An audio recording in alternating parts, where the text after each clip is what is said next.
लोकांना रमाई आंबेडकर रस्त्यावर रोडला दिसल्या पाहिजेत, त्यांना अरे कोणाचा पुतळा आहे, हा रमाईचा पुतळा आहे. आणि म्हणून तो पुतळा रोडवर जो आला त्याला कारण आम्ही नक्की ठरलेलं आहे. नाहीतर ते एवढी मोठी जागा गार्डन मध्ये उभा करा, बाजूला सगळं गार्डन आहे.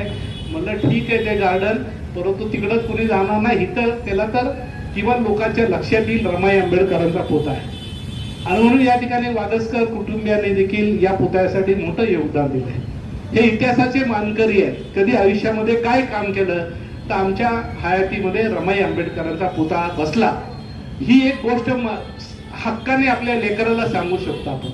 कधी कुटुंबाला घेऊन झालं तर आपण सांगू शकतो ही मी नगरसेविका असताना हा पुतळा बसलाय बाबा. हे जे काम आहे हे मोठं काम आहे.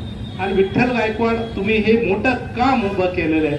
न होणारं काम या ठिकाणी आपण सगळ्यांनी केलेलं आहे, राजगुरू ताईंनी केलेलं आहे. त्यामुळं एक नक्की सांगतो की मी